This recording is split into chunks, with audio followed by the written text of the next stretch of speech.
What up, people? Prophecy here. And I know it's been a minute since I posted a video. Easter came around, family came into town, work got a little hectic, trying to make some money.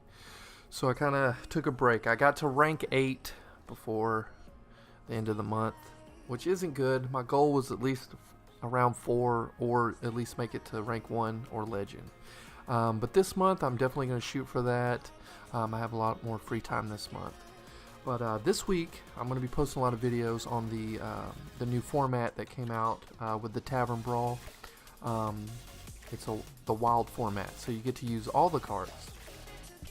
So I've been taking some of the standard decks that we have that I've been using right now and I've made videos on, and I've kind of been messing around and looking at some of the other cards and seeing what would make these decks even better. So this deck is about the Aggro Druid.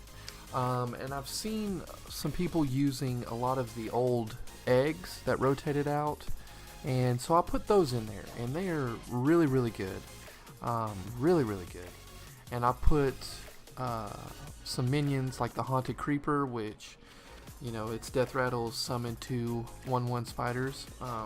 And you'll see a pattern in this deck with the death rattles. A lot of them are, you know, they're summoning minions. Or say like the dragon egg, when it takes damage it summons a 2/1 dragon hatchling. So you're going to see a lot of things where if they die or they take damage you're going to get more minions, which is really good because the downfall right now to Aggro Druid in standard is a board clear. You get a board clear, you're screwed. You might as well concede. So that's essentially, with this, it's awesome because they board clear you and you're just summoning, most of the time, more improved minions. I know the Nerubian egg summons a 4/4, so I mean that's awesome. So it's essentially it works the same as the current Aggro Druid with the buffs and everything. It just helps a lot more with board clears. So I mean, and then you have the combo with the pirate combo and patches, and I haven't seen anyone using evolving spores, and so I threw that in there because right now in standard you can't fit evolving spores in there just because, like I said, the board cleared. Usually by turn 4, if they don't board clear you, you've won the game.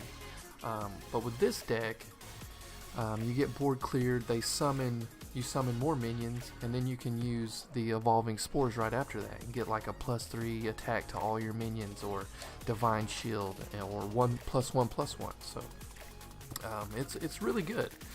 I like it a lot. In this video you'll see a couple of the things that I use it with. You get Wind Fury too, so it's pretty awesome.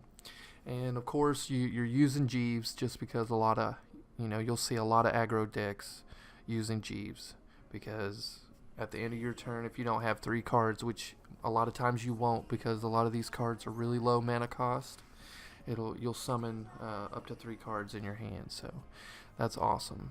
And Soul of the Forest is another good combo with this deck because, like I said, you already have so many death rattles, and you use Soul of the Forest, which, when that target dies it summons a 2/2. So I mean, essentially you'll get, say if you put it on the Nerubian egg, essentially you'll get a 4/4 and a 2/2. So you'll get your whole board back a lot of times. And of course living mana, we all know how that works. It's awesome. But yeah, I'm gonna keep tweaking this and messing with it. But right now this is what I'm rolling with, and it's working pretty good. I've only lost 1 game. I'm not even trying to climb the wild ladder. I'm just trying to test out these decks so I can take them into the Tavern Brawl this week. And I've lost, like I said, I lost 1 game, and it was to a priest who had Master Spell on turn 4. But yeah, these decks, the only other decks that they struggle against are, say, like control decks, like Control Priest or Control Warrior. You can usually beat say like Pirate Warrior, but they're still tough. Warriors are pretty hard. You usually beat all paladins that you play. I haven't had a problem with them. I beat all the druids that I've played because there's ramp druid that, you know, and I just, because they're too worried about, you know, wild growth and trying to get their mana up there and astral communion and stuff like that, that they don't even really pay attention to your minions and you just swarm them. So yeah, like I said, this deck struggles against control decks. So if you go up against Taunt Warrior, the new Taunt Warrior stuff, you'll probably lose. But yeah, those are the only decks you struggle against. So yeah, I'll be posting a lot of videos about the Tavern Brawl this week and maybe some standard. Who knows? Just depends on how far I get in the Tavern Brawl this week. So yeah, I'm gonna be posting a lot of videos, so y'all stay tuned. You got any comments or any cards that you'd like to see in this deck, or if you have any other decks that are doing really good in Wild, I'd love to hear about them. So yeah, just leave a comment down below and I'll get back to you and respond to it, and I might put some of the cards you suggest in the deck. Alright guys, hope you enjoy. Peace.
together.